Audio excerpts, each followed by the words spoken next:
Hello everyone, I am Demented Kirby, and welcome to my channel, the Commander Tavern. The Commander Tavern is a channel dedicated to my favorite Magic the Gathering format. A Fly is a series where I review the latest released or upcoming set for any and all cards that might have some form of impact in Commander. These episodes will be done under the assumption that you've already seen all of the cards in a set and is not meant to be a spoiler video. This video is my own analysis on the cards I feel are most useful in the Commander format. A Flight is a sampling of several brews, so in this episode I'll be sampling all cards from the completely spoiled Jumpstart. If you jump to any particular section of this set review, you can find the timestamps down in the description, as well as any deck text for any commanders I've brewed that are mentioned throughout this video. If you like any of the cards I'll be mentioning, please consider using my TCG Player affiliate link when purchasing those cards. You can find a link to it down in the description. It'll really help out the channel. Other ways you can help support the channel is with my Patreon. Patrons get early access to scheduled videos on YouTube, and higher tier patrons get access to the VIP section of my Discord server. You can find a link to that down in the description too. In fact, patrons got a chance to see this video earlier. Alright, let's get back to the episode. Jumpstart is a concept very similar to Smash Up, a card game where you mix two half decks to make a full deck. This was also experimented with unsanctioned, but that product was such a disappointment in so many ways that I'm just going to pretend it never happened. Even though the set has almost 500 cards, most are reprints and there are only 37 new cards, so this won't be such a lengthy flight. Since the focus is on cards useful for Commander, let's begin with the legendary creatures of the set. Neither Mono White nor Mono Green got any new legendary creatures in this set. There are two Mono Blue ones though. Bruvak the Grandiloquent is quite clearly meant to helm a mill deck. Even though he doesn't mill on his own, he doubles the cards milled. Thus, he might be an auto-include in classic mill decks like Phoenix, God of Deception, Ambassador Laquatus, etc. Something very important to note about Bruvak is that, with the rules update making mill a keyword, unless the effect literally says mill, he won't double the effect. So commanders like Mirko Vosk Minddrinker, even though they're at the helm of mill decks, are no longer literally milling opponents. They're seemingly milling opponents, not actually milling opponents. So Bruvak won't double the cards Mirko Vosk is putting into an opponent's graveyard from the top of their library. That being said, if you do have a Mirko Vosk deck with the other mill effects with the actual mill in their Oracle text, then Bruvak will fulfill his replacement effect. As for building Bruvak on its own, I'm considering it with a Thrumming Stone Persistent Petitioner shell. Bruvak is also an advisor, so the petitioners work well with him. I'm still brewing with Bruvak, but so far 25 copies of Persistent Petitioners seems to be a sweet spot. You'd also need ways to tutor for Thrumming Stone as well as protecting the combo with plenty of counter magic. This is a glass cannon deck though, and might get old fast if you use it a lot, but it is fun while it lasts. You can also accelerate the mill even further with Mesmeric Orb, and I can tell from experience this really mills out the table. Sure, this affects you as well, but you can also include Kozilek Butcher of Truth or Ulamog the Infinite Gyre to prevent your own library from emptying out. You can also include cards like Crook of Condemnation to exile other players' Eldrazi Titans in response to their trigger. They still get to recover their graveyards, but at the very least they won't be able to the next time. Being able to mill out 3 100-card decks in a Commander game is one of the most challenging ways to win a match after all. Ormos Archive Keeper is the second mono blue commander in the set. A 5/5 flyer for 6 mana passes the vanilla test. However, it has 2 additional abilities. The first one is amazing for self-milling, since you can make Ormos huge if you try and draw from an empty library. So playing something like Enter the Infinite will surely accelerate this effect. Keep in mind that this is pretty dangerous, since getting rid of Ormos in response will have you lose the match. So you're going to have to really protect it in order to not lose. Additionally, you can just win outright with cards like Thassa's Oracle, Laboratory Maniac, and Jace Wielder of Mysteries. So it might seem a bit odd just to make your commander get bigger and stall the game instead of winning on the spot. That being said, Ormos is a good backup plan in case those 3 win cons bite the dust, so it's almost like a 4th way to win by having an empty library, or at least a 4th way to not lose because of it. If you want to be extra safe, add a Platinum Angel in order to prevent losing to an empty library. Its card drawing ability is very easy to achieve in Commander since it is a singleton format. If you want to also be efficient with your lands, have half of your basics be normal islands and the other half be snow-covered islands. That way you can at least discard 2 basic lands and a 3rd card in order to still activate the ability. Mono Black got Tiny Bones Trinket Thief, which is currently zooming on by its hype train. It's over $45 for pre-order as of the recording of this video. It'll definitely drop in price after release, so do not buy it now. It's definitely a great card though. Similar to Jolrael Movali Recluse, it's a 1/2 for 2 mana with an activated ability requiring 6 mana to activate. It has an amazing triggered ability where you can potentially draw a card each turn so long as the opponent discarded a card that turn. Not only do a lot of decks discard cards, but Black has plenty of ways to do so. The best ones that come to mind are Bottomless Pit and Anvil of Bogarden. Of course, there are dozens of others, but these are incredibly cheap to cast and trigger during each turn, so you'll be able to draw 4 cards during an entire round. Keep in mind that with the way it's worded, you do not draw multiple cards at the end of your turn if you had more than one opponent discard a card that turn. So in this case, it's best to either target opponents with cards in their hands to draw at the end of that turn, or just have everyone discard a card each turn as I mentioned. Then, if you manage to have opponents without any cards in hand, 6 mana has them lose 10 life. As for making the most of this ability, you can equip it with Illusionist Bracers or have Rings of Brighthearth on the battlefield.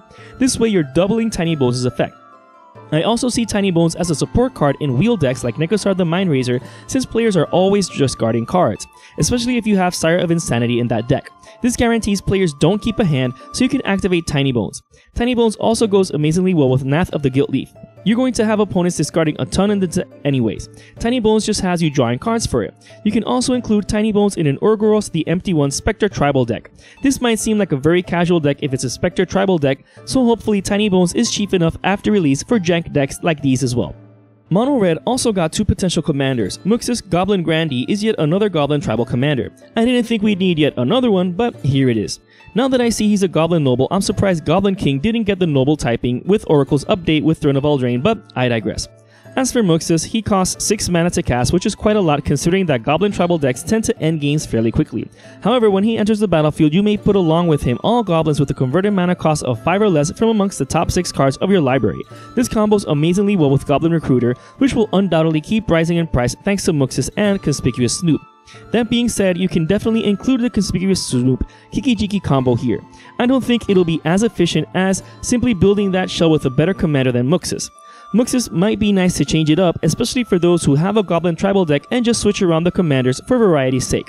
But I see Muxus more in the 99 of decks like either Krenko, Zadahedron Grinder, etc. As I mentioned before, following up Goblin Recruiter with Muxus is a great way to get a ton of goblins on the battlefield. The second mono-red commander is Zerzoth Chaos Rider. Although there aren't many non-changeling devils as of the making of this video, at least Zerzoth creates devils, so it's okay. It's important to note that with the way Zerzoth is worded, you only draw one card regardless of how many opponents you attack with devils you control. That being said, you can spread out the devils in order to force as many opponents to loot at random. That way you can take advantage of that with cards like Geth's Grimoire. This way at least you can draw a card for each opponent you attack with a devil. You can also draw cards with them looting with Mind's Eye. You do have to pay 1 each time, but at least you can draw into a bunch of cards. Zerzoth is a commander I'm currently going to make an episode of the brewery for, so stay tuned. As for the multicolored commanders, there's 5 of them. Aeneas the Gale Forest is blue, but having a white-blue hybrid activated ability makes her have a white-blue color identity, and this is how it is with the rest of the legendary creatures in this cycle. What I like about Aeneas' activated ability is that it doesn't just boost flyers you control, you can also use it to politically boost an opponent's flyers if they're swinging at different opponent, so that's definitely a plus. An amazing card for Aeneas' Archetype of Imagination, since it gives flying to all of your creatures while also taking it away from opponent's creatures. Not only will this essentially make your army unblockable, except to creatures with reach of course, but all of your creatures will matter to Aeneas. Akroma's Memorial also gives all your creatures flying along with a bunch of other relevant boons. I also love the final ability where the table gains control of a non-land permanent controlled by the next player. This can be fun if you like chaotic control exchange effects and is very reminiscent of Zedru the Great-Hearted. Unfortunately, in order to include Aeneas as one of the 99 in the Zedru deck and make it effective, too many hoops would have to be jumped through, so it's just better to build Aeneas on her own. Kel's Fight Fixer is the blue-black color identity commander of the set. A 4/3 with Menace for 4 mana are decent stats, but you can also make her indestructible by paying 1 and sacrificing a creature. So not only could she be used as a Voltron commander, but an Aristocrat's one too, especially since you can draw cards off of sacrificing creatures by paying 1 blue-black hybrid mana. This has a lot of ways to play around, so she's definitely a commander to get the juices flowing. Some obvious possibilities for her deck include Gutterbones, Reassembling Skeleton, Tenacious Dead, etc. Basically, any creature that can return to the battlefield from a graveyard for relatively cheap. You can also include creatures that return to your hand like Endless Cockroaches and Mortis Strider.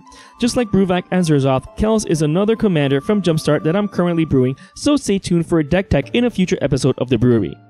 Sathrin Herloon General is the black-red commander of the set and the sole reason Didgeridoo has spiked in price recently.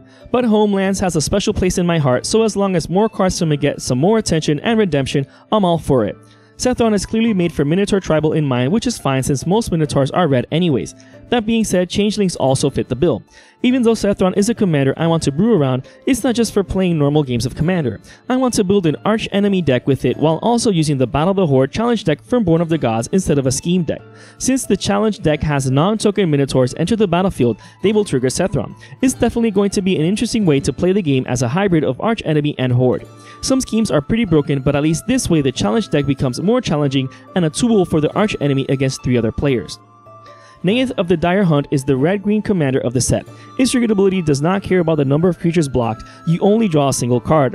However, if you fight multiple times in a turn, then you'll draw a card for each instance of fighting, so at least that's good. Unfortunately, Nayeth doesn't have built-in way to have creatures fight. That being said, she does double a creature's power, and then that creature must be blocked at combat. The way it's worded means that as long as one creature blocks it, it's okay, so you can't force all creatures to block it either. In this sense, Nayeth isn't that good of a commander. She's not bad, but as far as doubling power at the beginning of combat, I'd rather build a deck around Xenagos, God of Revels. He only costs 1 more to cast, but he's a 6/5, he's indestructible, and his triggered ability is free, so his ability is superior in every way. In this sense, I'm a bit relieved since the power creep in Magic has been very real for the past couple of years. It's nice to know that not all commanders built around a certain archetype become outdated so quickly. The final legend of the set is Emil the Blessed, the green-white commander. Emil might shy away from the other Blink commanders by being green-white instead of white-blue, but it can still do a lot of work as one of the 99 in a Rune of the Hidden Realm deck. I like that its ability is not a delayed blink, so you're able to take immediate advantage of creatures with an enter the battlefield trigger. And for 1 additional green or white mana, it entered the battlefield with an additional +1/+1 counter. So Emil can fly solo as a new commander in the blinking, flickering archetype alongside Brago, Urian, etc. Unlike those though, Emil can run Acidic Slime, Reclamation Sage, and a bunch of other creatures like Avenger of Zendikar, Craterhoof Behemoth, etc. The point is that you're in total control of what you're blinking and have a different color to play with. You can also include Emil as one of the 99 in the Trostani Celestial's Voice deck in order to get a lot more life with them as well. Similarly to Tiny Bones, the current pre-order price is way too high though. It'll definitely come way down after the pre-release, so keep that in mind. Alright, now let's break down the rest of the cards by colors, starting with white. Blessed Sanctuary is an amazing enchantment in burn decks like Firesong and Sunspeaker. You can cast spells like Blasphemous Act and gain a ton of life while also protecting your board. It's also great against opponents' mass burn spells as well. It also makes non-token creatures you control create a 2/2 unicorn token when it enters the battlefield, so it essentially doubles the creatures you get. So it also goes amazingly well in blink decks like Emil, Rune, Brago, Urian, etc. It's not an auto-include in most decks, but definitely in decks with the previously mentioned commanders. Release the Dogs is another great card since it creates 4 1/1s for just 4 mana. Since these tokens are dogs, it goes great in Ren and Siri decks as well as Winota decks since they're not humans. Therefore, they're an excellent way to trigger her. It can naturally go in Tokens Matters decks like Reese the Redeemed and others, so it's an amazing uncommon in this set. Steel Plume Marshal is a great lord for Bird Tribal, Angel Tribal, or any deck with a lot of flyers. You can combo it with the previously mentioned Akroma's Memorial and Archetype of Imagination in order to just make all of your attackers flyers to get the buff. It might seem overcosted at 5 mana, but it does pass the vanilla test at least. Supply Runners is good for many types of decks ranging from blink decks to proliferate decks to +1/+1 counters matters decks. It is very expensive to cast as 5 mana though, with a frail body, so it does have a considerable downside due to these. As for blue, we have Archaeomender, a clear reference to Archaeomancer, where the former recovers an artifact instead of an instant or sorcery. It also costs 1 blue less and has a better body. This can go in a myriad of decks from artifact heavy decks to wizard tribal decks with an artifact sub-theme. It's definitely just as useful for its deck archetypes as Archaeomancer is. Corsair Captain, being a pirate lord, naturally makes it a fit in Admiral Beckett brass decks, as well as Ramirez de Pietro pirate tribal decks for those hipsters looking to brew along the beaten path. However, since it creates a treasure token upon entering the battlefield, you can also use it in Artifacts Matters decks as well as blinking decks. There aren't many new black cards in this set, but at least Witch of the Moors definitely stands out. I'm a bit surprised its creature type wasn't Hag Warlock, but I can get past that. A 4/4 with Death Touch for 5 mana passes the vanilla test, but it also has a triggered ability. At the end of your turn, if you gain life that turn, then each opponent sacrifices a creature and you recover a creature from your graveyard. This goes amazing in stacks decks like Shadowgang Brothers and Mazarek Kral Death Priest, but can also be included in plenty of other aristocrat decks that are making opponents do the same with effects from Dictate of Erebos and Grave Pact. You can also include it in life gain decks like Vito, Throne of the Duskrose, as well as Ailey Eternal Pilgrim, especially in Ailey since you can recover the creature you sacrifice to gain life. So this is an amazing card in a great many decks. It can also find a home in a Laurel decks, since a Laurel is practically guaranteed to gain you life each turn straight from the command zone, so you can definitely make a stack stacks with a Laurel at the helm and include Witch of the Moors for some more evilness. Let's see what the set has in store for red.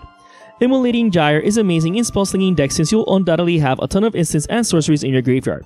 Being able to deal a ton of damage to each creature and planeswalker you don't control for just 6 mana is great. Living Lightning is more similar to Archaeomancer than Archaeomander is, but in this case it has to die for you to recover your instant or sorcery. Of course, this ability can be abused in similar ways by sacrificing Living Lightning, reanimating it, and whatnot.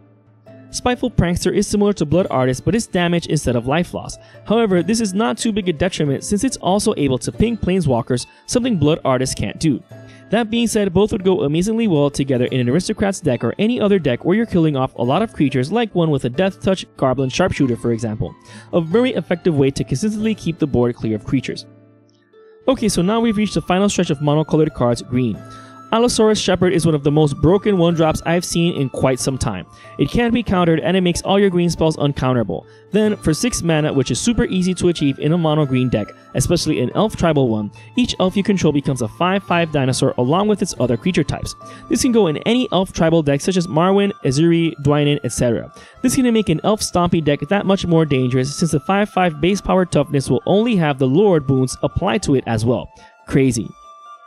Branching Evolution seems like an auto-include in such a large number of decks where +1/+1 counters matters that listing them all will take hours. It's essentially a one-sided Primal Vigor that does not double your tokens, but it definitely goes in decks alongside Corpse-Jack Menace and similar abilities in order to further amplify its effects. Towering Titan is a nice inclusion in Tristani Celestia's Voice and Doran the Siege Tower decks since these tend to have creatures with large toughness. However, it's better suited for decks like Arcades the Strategist since Arcades cares about creatures with Defender just like Towering Titan does, so it can definitely find a home in Arcades in order to take further advantage of that Defender tribal strategy. There are no multicolored spells, and as for colorless spells, there's really only one in the set, Lightning Core Excavator, and it's not really good. Its ability is incredibly overcosted, and even if you reduce its cost or reanimate it for free and reuse it multiple times, it's just not good a card, unfortunately. Alright ladies and gentlemen, we've reached the final sampling of this flight, the lands. There's really only one set of new lands, and that's the Thriving Cycle. These lands enter the battlefield tapped and tap for a particular color. However, you can choose a secondary color for them to tap for as they enter the battlefield.